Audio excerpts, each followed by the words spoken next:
നമസ്കാരം. Raf talk പോഡ്കാസ്റ്റിൻ്റെ പുതിയൊരു എപ്പിസോഡിലേക്ക് അവർക്കും സ്വാഗതം. നമ്മൾ റാഫ് ടോക്സിൽ പെട്ടെന്നുള്ള വാർത്തകളും മറ്റുമൊക്കെയാണ് ചെയ്യുന്നതെങ്കിൽ ഇൻഡെപ്ത് ആയിട്ടുള്ള അനാലിസിസാണ് റാഫ് ടോക്ക് പോഡ്കാസ്റ്റിൽ ചെയ്തുകൊണ്ടിരിക്കുന്നത്. നിങ്ങൾക്കറിയാം, അത് വേൾഡ് കപ്പിൻ്റെ സമയത്തൊക്കെ നമ്മൾ വളരെ സമഗ്രമായിട്ട് മത്സരങ്ങൾ അനാലിസ് ചെയ്തു. ചർച്ചകൾക്കായിട്ട് ഷിയാബ് സർ ഉണ്ടായിരുന്നു. അദ്ദേഹം നമ്മോടൊപ്പം വരും നാളുകളിൽ വീണ്ടും ജോയിൻ ചെയ്യും. നമ്മളിപ്പോൾ സ്ക്വാഡ് അനാലിസിസും മറ്റുമൊക്കെ ആയിട്ട് ഈ സീസണിനെ മുന്നോടിയായിട്ട് വിലയിരുത്തലുകൾ തുടർന്നുകൊണ്ടിരിക്കുകയാണ്. മത്സരങ്ങൾ കഴിഞ്ഞാലുടൻ ക്വിക്ക് റിവ്യൂകൾ ചെയ്യുന്നുണ്ട്. ഇന്നലത്തെ കമ്മ്യൂണിറ്റി ഷീൽഡിൻ്റെ ക്വിക്ക് റിവ്യൂ നമ്മൾ ചെയ്തിട്ടുണ്ട്. കണ്ടിട്ടില്ലെങ്കിൽ സുഹൃത്തുക്കളത് കാണുക. അതുപോലെ തന്നെ ഇത് നിങ്ങൾക്ക് കൂടി ഉപയോഗപ്പെടുത്താനുള്ളൊരു സ്പേസാണ്. നമ്മുടെ കമ്മ്യൂണിറ്റി ടാബിൽ നിങ്ങൾക്കും പോസ്റ്റ് ഇടാം. ഈ സീസണിലെ ചർച്ചകളും മറ്റുമൊക്കെ ആയിട്ട് മികച്ച രൂപത്തിൽ മുന്നോട്ട് പോകാനുള്ളൊരു ഇടമാക്കി നമുക്കിതിനെ മാറ്റണം. ഏതായാലും ഇതാ ലാലിഗ സീസൺ ആരംഭിച്ചു കഴിഞ്ഞു. ബാഴ്സയും റയൽ മാഡ്രിഡും അത്ലറ്റിക്കോ മാഡ്രിഡും തന്നെയായിരിക്കും ഇത്തവണയും കിരീട പോരാട്ടത്തിൽ തലപ്പത്തുണ്ടാവുക. റയൽ മാഡ്രിഡ് അവരുടെ പ്രീ സീസൺ മത്സരങ്ങൾ കംപ്ലീറ്റ് ചെയ്ത് കഴിഞ്ഞു. ബാഴ്സലോണയ്ക്ക് ഇനി ജോയിൻ ക്യാമ്പർ ട്രോഫി ഒരു കളി കൂടി ബാക്കിയുണ്ട്. അപ്പോൾ പ്രീ സീസൺ മത്സരങ്ങളുടെ വെളിച്ചത്തിൽ, അതോടൊപ്പം തന്നെ സ്ക്വാഡിൽ വരുത്തിയ പുതിയ മാറ്റങ്ങളുടെ വെളിച്ചത്തിൽ, പുതുതായിട്ട് വന്ന കോച്ച് ഹോസെ മൊറീഞ്ഞോയുടെ നിരീക്ഷണങ്ങളുടെ വെളിച്ചത്തിൽ നമ്മളൊന്ന് പരിശോധിക്കുകയാണ്. ഈ റയൽ മാഡ്രിഡ് ഇത്തവണ കപ്പടിക്കാൻ സജ്ജമാണോ? എന്തപ്പോൾ കപ്പടിക്കാൻ സജ്ജമാണോ? റയൽ മാഡ്രിഡിനെ കുറിച്ചൊക്കെ അങ്ങനെ കപ്പടിക്കുമെന്ന് സംശയമുണ്ടോ എന്നൊക്കെ ചോദിച്ച് പലരും വരാം. പക്ഷേ കഴിഞ്ഞ 2 സീസണുകളിലെ അനുഭവങ്ങൾ നമ്മുടെ മുന്നിലുണ്ടല്ലോ. കാർലോ അഞ്ചലോട്ടി അങ്ങനെ പോയി, പിന്നാലെ സാബി അലോൺസോയെ വെച്ചു. ഈ ജനുവരിയിൽ അദ്ദേഹത്തെ സാക്ക് ചെയ്തു. ആർബിലോവയെ താൽക്കാലികമായിട്ട് കാര്യങ്ങൾ ഏൽപ്പിക്കേണ്ടി വന്നു. ഇപ്പോൾ സ്പെഷ്യൽ 1 എന്ന് പറഞ്ഞ് ഹോസെ മൊറീഞ്ഞോയെ സെക്കൻഡ് സ്റ്റിങ്ങിന് തിരികെ കൊണ്ടുവന്നിരിക്കുകയാണ്. അപ്പോൾ പ്രീ സീസണിൽ നമുക്ക് ലഭിക്കുന്ന സൂചനകൾ എന്താണ്? നമുക്ക് അവിടെ നിന്ന് തുടങ്ങാം. പ്രീ സീസൺ മത്സരങ്ങൾ എന്ന് പറഞ്ഞാൽ തീർച്ചയായിട്ടും ടീമിൻ്റെ ശക്തി ദൗർബല്യങ്ങൾ നമുക്ക് പരീക്ഷിച്ചറിയാനുള്ള അവസാനവട്ട ആശ്രയമാണ്. ഇത്തവണ പ്രീ സീസണിൽ അവസാന മത്സരങ്ങളൊക്കെ ആകുമ്പോഴേക്കാണ് റയലിൻ്റെ മുഴുവൻ സ്ക്വാഡും അസംബിൾ ചെയ്തത്. കാരണം വേൾഡ് കപ്പൊക്കെ ഉണ്ടായത് കൊണ്ട് വേൾഡ് കപ്പിൻ്റെ ലേറ്റർ സ്റ്റേജിലേക്ക് പോയ താരങ്ങളൊക്കെ വൈകിയാണ് ടീമിനോടൊപ്പം ജോയിൻ ചെയ്തത്. എന്തായാലും പ്രീ സീസൺ മത്സരങ്ങളിൽ റയൽ മാഡ്രിഡ് അൺഡിഫീറ്റഡ് ആയിട്ടാണ് ഫിനിഷ് ചെയ്തത്. ആദ്യ മത്സരം ലെഗാനസിനെതിരെയായിരുന്നു, 4-1 വിജയം. പിന്നെ ഫെറന്റീനയ്ക്കെതിരെ 2-2 സമനില. ഫെറങ്കവറോസിനെതിരെ 1-2 വിജയം. അതുപോലെ ഡിപ്പോർട്ടിവോ എ കൊറൂണക്കെതിരെ 1-0 ജയം. ഏറ്റവും ഒടുവിൽ കഴിഞ്ഞ ദിവസം ജർമ്മൻ ടീമായ ഷാൽക്കെ 04-നെതിരെ ഏകപക്ഷീയമായ 3 ഗോളുകളുടെ വിജയം. ഇതാണ് റയൽ മാഡ്രിഡിന് പ്രീ സീസണിൽ ഉണ്ടായിട്ടുള്ള ഫലങ്ങൾ. അപ്പോൾ സ്വാഭാവികമായിട്ടും ഈ ഫലങ്ങൾ വെച്ച് നമ്മൾ വലിയ വിലയിരുത്തലുകളിലേക്ക് പോകുന്നതിൽ അർത്ഥമില്ല. ഇത് സന്നാഹ മത്സരങ്ങൾ മാത്രമാണ്. എന്നാൽ പോലും സ്ക്വാഡിൻ്റെ ഡെപ്തും കാര്യങ്ങളൊക്കെ ഇവിടെ വ്യക്തമാവുകയാണ്. മൊറീഞ്ഞോ പറഞ്ഞ കാര്യങ്ങൾ മൊറീഞ്ഞോയോട് തന്നെ ചോദിക്കുന്നു. ടീം നല്ല രൂപത്തിൽ പ്രീ സീസണൊക്കെ കംപ്ലീറ്റ് ചെയ്തിട്ടുണ്ടല്ലോ, നിങ്ങൾ എക്സൈറ്റഡ് ആണോ? അദ്ദേഹത്തിൻ്റെ മറുപടി എന്തായിരുന്നു അറിയോ? അല്ല, ഇതിപ്പോൾ ആരാധകർ എക്സൈറ്റഡ് ആയിട്ടോ ഞാൻ എക്സൈറ്റഡ് ആയിട്ടോ ക്ലബിൻ്റെ പ്രസിഡൻറ്റ് എക്സൈറ്റഡ് ആയിട്ടോ ഒരു കാര്യവുമില്ല. എക്സൈറ്റഡ് ആവേണ്ടത് താരങ്ങളാണ്. ആ താരങ്ങൾ എക്സൈറ്റഡ് ആണ്. കാരണം എന്താ അറിയോ? ടീമിനോടൊപ്പം ലേറ്ററായിട്ട് ജോയിൻ ചെയ്താൽ മതി എന്ന അവസ്ഥയിലുണ്ടായിരുന്ന താരങ്ങളുണ്ട്. അവരൊക്കെ അതിനേക്കാൾ മുമ്പ് തന്നെ, അവരെത്തേണ്ട ദിവസങ്ങൾക്ക് മുമ്പ് തന്നെ റിപ്പോർട്ട് ചെയ്തിട്ടുണ്ടായിരുന്നു. അതായത് അവർ വളരെ എക്സൈറ്റഡ് ആണ്. അതവർ കളിക്കളത്തിലേക്ക് പകർത്താൻ തയ്യാറാണ്. ഇപ്പോൾ ഒരു ടീം എന്ന നിലയിൽ കളിച്ചു തുടങ്ങിയിട്ടുണ്ടെന്ന് പറയാം. അതായത് ആ ടീം സ്പിരിറ്റ് റയൽ മാഡ്രിഡിന് കിട്ടിയിട്ടുണ്ട്. അത് ഈ സീസണിൽ നമ്മൾ കളിക്കളത്തിൽ കാണും എന്നുള്ളതാണ് ഇപ്പോൾ ഹോസെ മൊറീഞ്ഞോയുടെ ഒരു വിലയിരുത്തൽ. ഇപ്പോൾ മൊറീഞ്ഞോ എങ്ങനെ താരങ്ങളെ കൈകാര്യം ചെയ്യുന്നു അതും ഒരു ചോദ്യമാണല്ലോ. അപ്പോൾ കുറേ റൂൾസൊക്കെ മൊറീഞ്ഞോ വെച്ചതായിട്ട് കുറച്ച് ദിവസങ്ങൾക്ക് മുമ്പ് വാർത്തകളുണ്ടായിരുന്നു. അതായത് ട്രെയിനിങ്ങിന് എത്തേണ്ട സമയം എന്താണോ അതിൻ്റെ 1 മണിക്കൂർ മുമ്പ് എത്തണമെന്നും ഒരുമിച്ച് എല്ലാവരും ഡൈനിങ് നടത്തണം എന്നും ഇങ്ങനെയൊക്കെയുള്ള കുറേ കാര്യങ്ങൾ. അതിനെക്കുറിച്ച് നമ്മൾ നേരത്തെ വീഡിയോ ചെയ്തുകൊണ്ട് ഞാൻ വീണ്ടും അതിലേക്ക് വിശദമായി പോകുന്നില്ല. അപ്പോൾ കുറച്ച് ഒരു പട്ടാള ചിട്ട എന്നൊക്കെ പറയാവുന്ന രൂപത്തിൽ കാര്യങ്ങൾ കൊണ്ടുപോവുകയാണ് മൊറീഞ്ഞോ. ഇത് റയൽ മാഡ്രിഡിൽ താരങ്ങളുടെ ഈഗോ എങ്ങനെ മാനേജ് ചെയ്യുക എന്നുള്ളതാണ് പ്രധാനം. അത് മൊറീഞ്ഞോ എങ്ങനെ ഹാൻഡിൽ ചെയ്യും എന്നതാണ് അദ്ദേഹത്തിന് മുന്നിലുള്ള വലിയ ടാസ്ക് എന്നുണ്ടായിരുന്നു. ഈ ഈഗോ മാനേജ് ചെയ്യലാണ് വിഷയം എന്ന് ഞാൻ പറയുന്നതല്ല.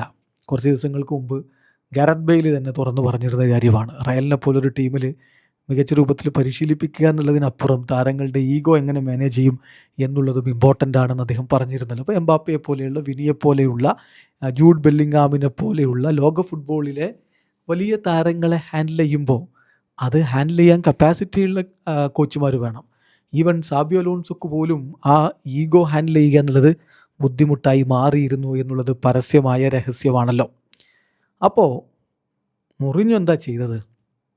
ഫെഡെ വാൽവെർദെ അത് തുറന്നു പറയുന്നുണ്ട്. ഫെഡെ പറയുന്നു, ഇങ്ങനെയൊന്നുമല്ല ഞാൻ കരുതിയത്. മൊറിഞ്ഞോ ഞങ്ങളോട് വളരെ ക്ലോസ് ആയിട്ട് ഇടപെടുന്നു. അപ്പോൾ കോച്ചിന് വേണ്ടി എന്തും ചെയ്യാൻ ഞാൻ തയ്യാറാണ്, ഞങ്ങൾ തയ്യാറാണ്. വാവ്, അതാണ് മൊറിഞ്ഞോ മാജിക്ക്. അദ്ദേഹം ഈ താരങ്ങളെ ഓൾറെഡി കയ്യിലെടുത്ത് കഴിഞ്ഞു. സോ മൊറിഞ്ഞോ നൽകുന്നൊരു പ്രതീക്ഷയുണ്ട്, ശുഭപ്രതീക്ഷ. കിരീടങ്ങളിലേക്ക് ഈ ടീമിന് പോകാൻ പറ്റും എന്നുള്ളത്. എംബാപ്പെ അത് പറയുന്നുണ്ട്. എംബാപ്പെ പറഞ്ഞല്ലോ, ഇത്തവണ ഇനി ഞങ്ങളുടെ സമയമാണ്, ഞങ്ങളുടെ മൊമെൻ്റാണ് വരാൻ പോകുന്നത്. എങ്ങനെ വിജയിക്കണമെന്നറിയാവുന്നൊരു കോച്ച് ഞങ്ങളുടെ കൂടെയുണ്ട്. അപ്പോൾ ഇനി ഞങ്ങൾ ജയിക്കും, കിരീടങ്ങളിലേക്ക് പോകുമെന്ന് എംബാപ്പയും പറയുന്നുണ്ട്. അപ്പോൾ അതൊക്കെയാണ് കളി തുടക്കുന്നതിന് മുമ്പുള്ള വാദങ്ങൾ. പക്ഷെ ഒരു കാര്യം ഞാൻ ചോദിക്കട്ടെ പ്രിയപ്പെട്ട റയൽ മാഡ്രിഡിൻ്റെ സുഹൃത്തുക്കളോട്. മൊറിഞ്ഞോ നമ്മുടെ കോച്ചായിരുന്നു നേരത്തെ, ശരിയാണ്.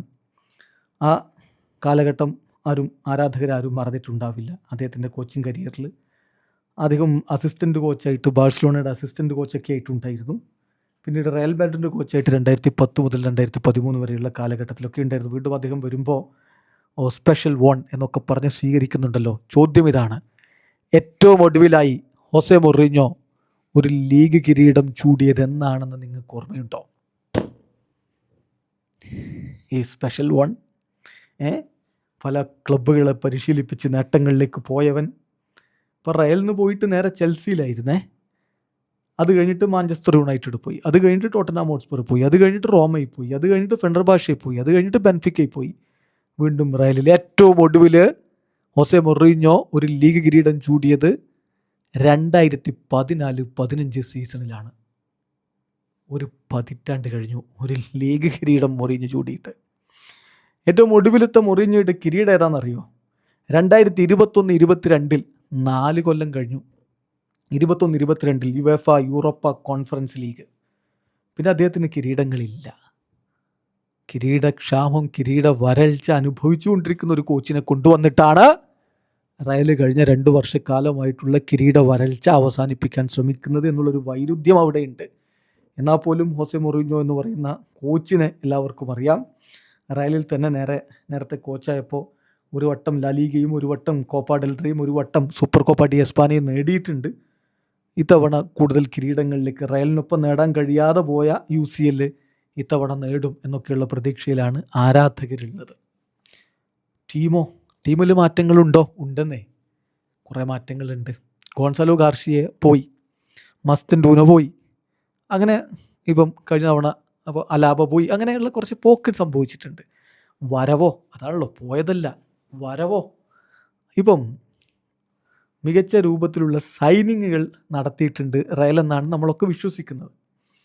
റയലിൻ്റെ സൈനിങ്ങുകൾ ഒന്ന് നമ്മൾ പരിശോധിച്ച് നോക്കുകയാണ്. ഇത്തവണത്തെ സൈനിങ്ങുകളിൽ ഏറ്റവും അധികം തുകക്ക് അവർ സൈൻ ചെയ്തിട്ടുള്ളത് യാൻ ഡയമണ്ടേയാണ്. തീർച്ചയായിട്ടും യാൻ ഡയമണ്ട് 19കാരൻ ഐവറി കോസ്റ്റ് താരം, വലിയ പ്രതീക്ഷയുണ്ട്. വലതു പാർശ്വത്തിൽ റയലിനുള്ള പ്രശ്നം പരിഹരിക്കപ്പെടും എന്ന് വേണം കരുതാൻ. യാൻ ഡയമണ്ട് ഇടതുപാർശ്വത്തിലും കളിക്കാൻ പറ്റും, പക്ഷേ അദ്ദേഹത്തെ വലതു പാർശ്വത്തിൽ ഉപയോഗപ്പെടുത്താനാണ് കോച്ച് എന്തായാലും തീരുമാനിക്കുക. സോ യാൻ ഡയമണ്ട് അവിടെ ഉണ്ട് എന്നുള്ളതാണ് ഏറ്റവും പ്രധാനപ്പെട്ട കാര്യം. പ്ലസ് കുക്കറയ്യയെ കൊണ്ടുവന്നിരിക്കുന്നു. തീർച്ചയായിട്ടും വേൾഡ് കപ്പ് ചാമ്പ്യനാണ്. അദ്ദേഹത്തിന് വലിയ രൂപത്തിൽ ടീമിനെ സഹായിക്കാൻ കഴിയും.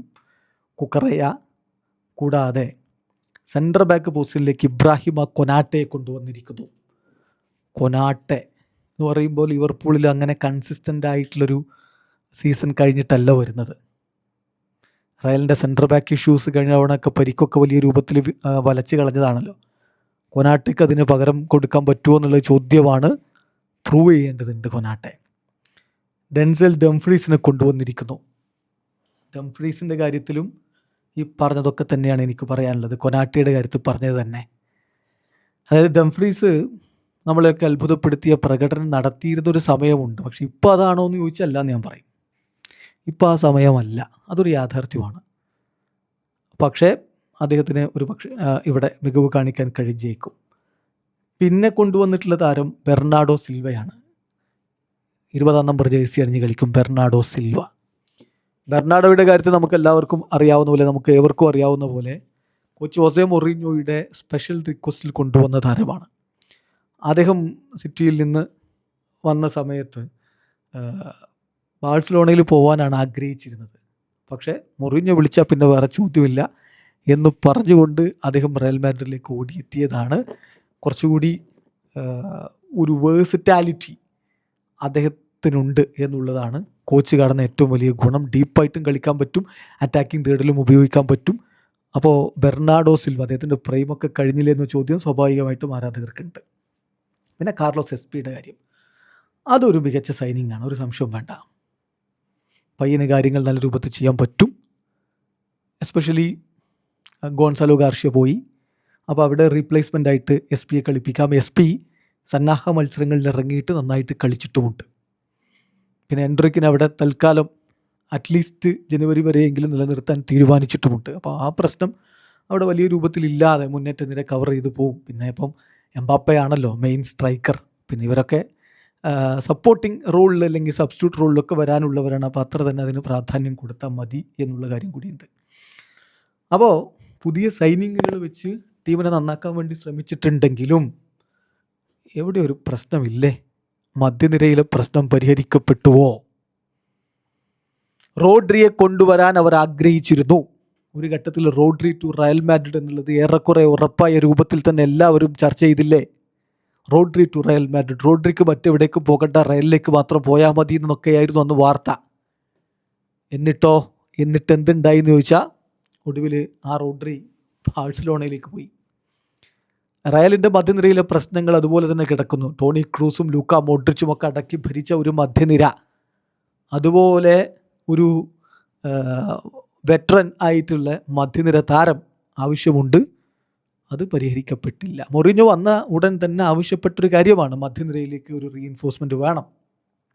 അദ്ദേഹം പല ലിസ്റ്റുകളും കൊടുത്തെന്നും ക്ലബ്ബ് അതിൻ്റെ ഒന്നും ആവശ്യമില്ല, നമ്മൾ റോഡ്രിയെ കൊണ്ടുവരുമെന്ന് അദ്ദേഹത്തോട് പറഞ്ഞെന്നുമായിരുന്നു റിപ്പോർട്ടുകളൊക്കെ വന്നിരുന്നത്. സ്പാനിഷ് മാധ്യമങ്ങളുടെ റിപ്പോർട്ടൊക്കെ അതായിരുന്നു. ബട്ട് അൺഫോർച്ചുനേറ്റ്ലി ഒടുവിൽ അത് നടന്നില്ല. മൊറീഞ്ഞോക്ക് അതിൽ അതൃപ്തി ഉണ്ട് എന്ന സൂചനകൾ ചില മാധ്യമങ്ങൾ നൽകുന്നു. പക്ഷേ ഉള്ള സ്ക്വാഡും വെച്ച് മുന്നോട്ട് പോകാൻ അദ്ദേഹം ഇപ്പോൾ തീരുമാനിച്ചിട്ടുണ്ട്. സോ അവിടെ പ്രശ്നങ്ങളുണ്ടെന്നേ. ഷൂമനിയും ഫെഡേ വാൽവെർദയും ഒക്കെ ആയിരിക്കും ഇനി അവിടെ കാര്യങ്ങൾ ചെയ്യാൻ. ഷൂമനി, ഫെഡേ വാൽവെർദെ, നമ്മുടെ ബെർണാഡോ സിൽവ എന്നിവരൊക്കെ ചേർന്നുകൊണ്ട് അവിടെ കാര്യങ്ങൾ ഏറ്റെടുത്ത് ചെയ്യും. പിന്നെ മൊറീഞ്ഞോ ചെയ്ത ഏറ്റവും പ്രധാനപ്പെട്ടൊരു കാര്യം എന്ന് പറഞ്ഞാൽ വിനിയെ നിലനിർത്തി എന്നുള്ളതാണ്. വിനി ജൂനിയറെ സംബന്ധിച്ചിടത്തോളം അദ്ദേഹത്തിന് നല്ല ഓഫർ ആഴ്സണൽ കൊടുത്തതാണ്. ആഴ്സണലിന് അദ്ദേഹത്തിന് നല്ല താല്പര്യമുണ്ടായിരുന്നു. അതൊരു ഫുട്ബോളിങ് സെൻസിലുള്ള താല്പര്യമായിരുന്നു. നമ്മൾ ഓൾറെഡി പോഡ്കാസ്റ്റിൽ അതിനെക്കുറിച്ച് വീഡിയോ ചെയ്തിട്ടുണ്ട്. അപ്പോൾ അത് ഇനി ഞാൻ വീണ്ടും വിശദീകരിക്കുന്നില്ല. അത് ഒരു കറക്റ്റ് ഫുട്ബോൾ സെൻസിലുള്ള ഒരു താല്പര്യമായിരുന്നു. അവർ നല്ല പണം കൊടുക്കാനും തയ്യാറായിരുന്നു. അവരുടെ ഇടതുപാർശ്വം ശക്തിപ്പെടുത്തുക എന്നുള്ളതായിരുന്നു അവരുടെ ലക്ഷ്യം. ലോകോത്തര താരത്തെ കൊണ്ടുവരിക എന്നുള്ളത് ആർട്ടിറ്റ ആഗ്രഹിച്ചതാണ്. ഒരു പരിധിവരെ ചർച്ചകളും മറ്റുമൊക്കെയായിട്ട് ആ ഡീല് പുരോഗമിച്ചതുമാണ്. പക്ഷെ അപ്പോൾ മൊറീഞ്ഞോ കൃത്യമായിട്ട് റയലിൻ്റെ തലപ്പത്തിരിക്കുന്നവർക്ക് മെസ്സേജ് കൊടുത്തു, വിനിയെ കൈവിടരുത്, വിനിയെ വിട്ട് കളയരുത്. വിനിയെ എന്നല്ല, വിനി, ബെല്ലിങ്ങാം, എംബാപ്പെ, ഈ സൂപ്പർ താരങ്ങളെ തനിക്ക് വേണം, കൈവിടരുത് എന്ന് അദ്ദേഹം ആവശ്യപ്പെട്ടു. സോ വിനിയെ നിലനിർത്തി. ഏറെക്കുറെ വിനി ആവശ്യപ്പെട്ട ടേംസിലേക്ക് റയൽ മാഡ്രിഡ് അങ്ങോട്ട് എത്തുകയും ചെയ്തു. നമുക്കറിയാലോ, മുമ്പ് സെർജിയോ റാമോസിനോ ക്രിസ്ത്യാനോ റൊണാൾഡോക്കോ ഒന്നും ലഭിക്കാത്തൊരു ആനുകൂല്യമാണത്. അവർ പറഞ്ഞ ടേംസിലേക്ക് റയൽ അങ്ങോട്ട് എത്തുക എന്നുള്ളത്. ഇത് അങ്ങോട്ടേക്ക് എത്തി. അതിൻ്റെ കാരണം അവരെക്കാൾ പ്രായത്തിൽ കുറവുണ്ട്, അവർ വിട്ടുപോയ സമയത്തിനേക്കാൾ പ്രായത്തിൽ കുറവുണ്ട് വിനിക്ക് എന്നുള്ളത് കൊണ്ടുകൂടിയാണ്. ഏതായാലും വിനിയെ നിലനിർത്താൻ വളരെ പ്രധാനപ്പെട്ട റോൾ വഹിച്ചു ഹോസെ മൊറീഞ്ഞോ എന്നുള്ളത് ഒരു പ്രധാനപ്പെട്ട കാര്യമാണ്. അപ്പോൾ ഇനി ചോദ്യം, ഈ സന്നാഹ മത്സരങ്ങളൊക്കെ നമ്മൾ കണ്ടു. ഈ സ്ക്വാഡ് മതിയോ റയലിന് ഇത്തവണത്തെ കിരീടത്തിലേക്ക് പോകാൻ എന്നുള്ളൊരു ചോദ്യം സ്വാഭാവികമായിട്ടുണ്ടല്ലോ. അപ്പോൾ നമ്മൾ അതാണ് ഇവിടെ പ്രധാനമായിട്ടും പരിശോധിക്കാൻ പോകുന്നത്. അതായത് റയലിൻ്റെ ഗോൾ കീപ്പിംഗ് ഒരു സംശയവും വേണ്ട, മികച്ച ഗോൾ കീപ്പിംഗ് അവിടെയുണ്ട്. ഏറ്റവും ചുരുങ്ങിയത് കോർട്ടുവ, ലൂനിൻ ഈ 2 പേരും അവിടെ ഉണ്ടല്ലോ. സോ അത് മതി അവർക്ക്. ഗോൾ കീപ്പിങ്ങിൻ്റെ കാര്യത്തിൽ പ്രശ്നങ്ങളില്ല എന്ന് തന്നെ നമുക്ക് പറയാം. ഇനി സെൻറ്റർ ബാക്കുമാരുടെ കാര്യത്തിലേക്ക് വരുമ്പോൾ കൊനാട്ടെ, നമ്മൾ ഓൾറെഡി കൊനാട്ടയെക്കുറിച്ച് പറഞ്ഞു. ഇനി ഞാൻ വീണ്ടും വിശദീകരിക്കുന്നില്ല, അദ്ദേഹം പ്രൂവ് ചെയ്യട്ടെ, അത് നമുക്ക് പറയാനുള്ളൂ. റൂഡിഗർ ഇപ്പോഴും അവിടെ തുടരുകയാണ്. സോ ഏത് തരത്തിലുള്ള പെർഫോമൻസ് അദ്ദേഹത്തിൽ നിന്ന് വരും എന്നുള്ളത് കണ്ടറിയണം. പിന്നെ ഹൂയിസന് എന്തായാലും വിശ്വസിച്ച് കാര്യങ്ങൾ ഏൽപ്പിക്കാം എന്ന് തന്നെ നമ്മൾ കരുതുകയാണ്. ഹൂയിസനുണ്ട്. പിന്നെ എദർ മിലിറ്റാവോ ACL ഇഞ്ചുറി പ്രശ്നങ്ങളൊക്കെ ആയിട്ട് നിൽക്കുകയാണ്.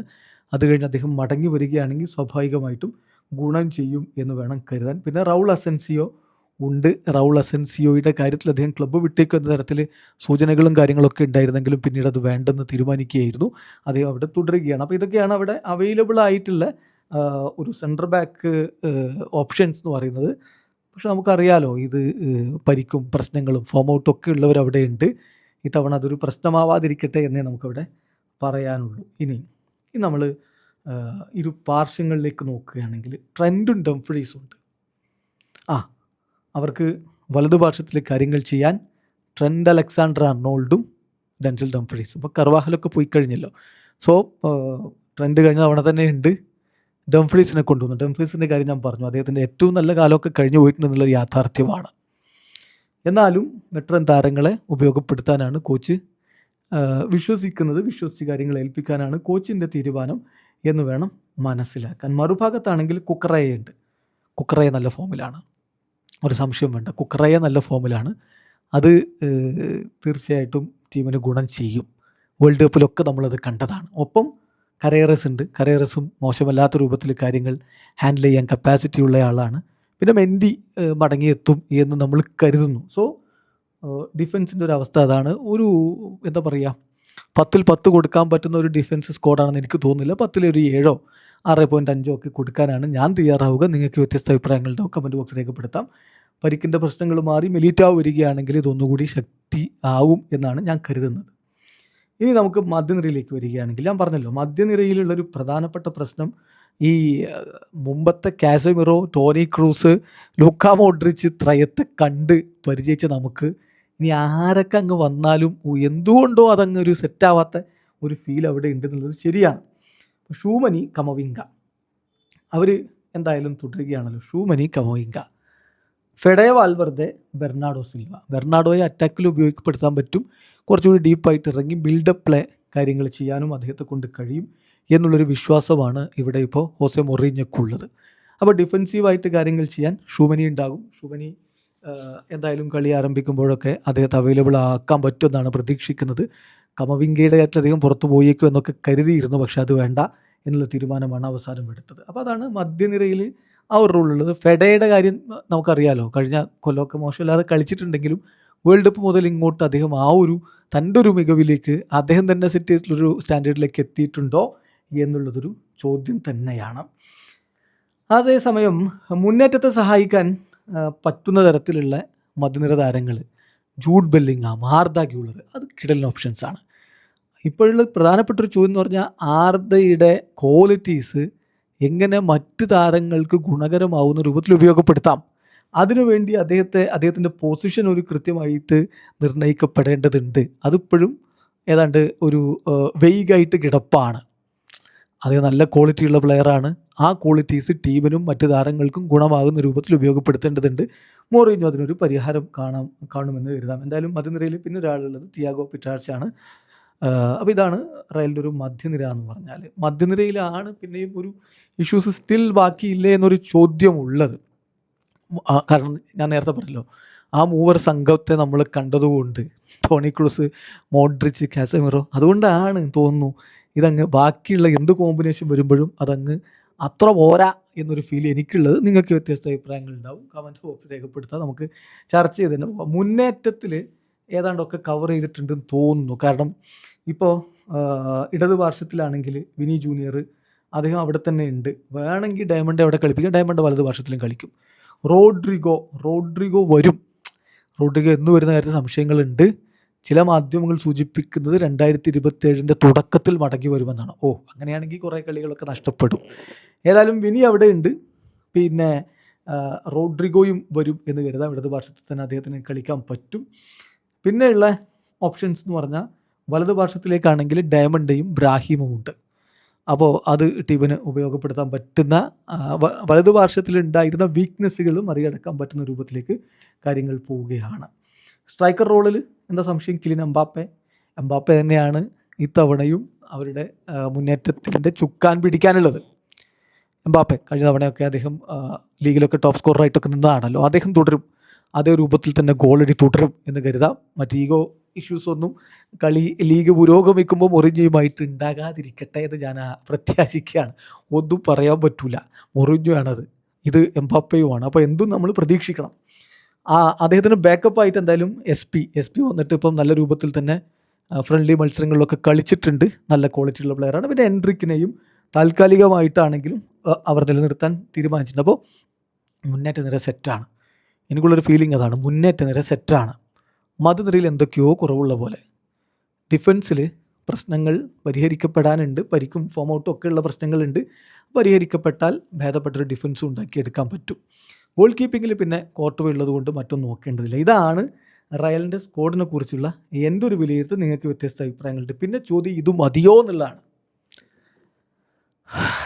അത് ഒറ്റയടിക്ക് ഉത്തരം പറയാൻ പറ്റാത്ത ചോദ്യമാണ്. ബാഴ്സ അവരുടെ സ്ക്വാഡിൽ അഴിച്ചുപണി നടത്തിക്കൊണ്ടാണ് വരുന്നത്. റോഡ്രിയൊക്കെ കൊണ്ടുവന്നിട്ടുണ്ട്. മുന്നേറ്റത്തിലേക്ക് അവർ ഇനിയും താരത്തെ കൊണ്ടുവരുന്നൊക്കെ കരുതുന്നു. അവരുടെ യുവതാരങ്ങളൊക്കെ മികച്ച രൂപത്തിലാണ്. അത്ലറ്റിക്കോ മാഡ്രിഡും അഴിച്ചുപണികൾ നടത്തി ഒന്നുകൂടി കരുത്തരായിട്ടുണ്ട്. അപ്പോൾ അവരോടാണ് മുട്ടേണ്ടത്. ഒരു സംശയവും വേണ്ട, ഇത്തവണയും കിരീടത്തിനുള്ള ലാലിഗ കിരീടത്തിനുള്ള പോരാട്ടം ഒരു എൽ ക്ലാസിക്കോ പോലെ റയലും ബാഴ്സയും തമ്മിൽ തന്നെ നടക്കാനാണ് സാധ്യത. പിന്നെ UCL അതിനൊക്കെ നല്ല രൂപത്തിൽ മുന്നോട്ട് പോകണം. ഒറ്റ കാര്യം അതിലുള്ളൂ, ഇത് മതിയോ എന്ന് കപ്പടിക്കാന്ന് ചോദിച്ചാൽ ഇത് മതിയാവണമെങ്കിൽ മൊറിഞ്ഞോ മാജിക് കൂടി വരണം. അദ്ദേഹം പറഞ്ഞ പോലെ ആ ടീം സ്പിരിറ്റ്, താരങ്ങളെ ആ ഒരു എനർജറ്റിക് ആയിട്ടുള്ള പെർഫോമൻസ്, ആ ഒരു കൊഹേഷനൊക്കെ സംഭവിക്കുകയാണെങ്കിൽ സ്വാഭാവികമായിട്ടും റിസൾട്ട് വരും എന്ന് തന്നെ കരുതാം. എന്തായാലും നല്ല ശുഭപ്രതീക്ഷ റയൽ മാഡ്രിഡ് ആരാധകർക്കുണ്ട്. നിങ്ങളുടെ ഒരു അഭിപ്രായം കമൻറ്റ് ബോക്സിൽ മറ്റുമൊക്കെ രേഖപ്പെടുത്തുക. നമുക്ക് കൂടുതൽ ചർച്ചകളുമായിട്ട് മുന്നോട്ട് പോകാം.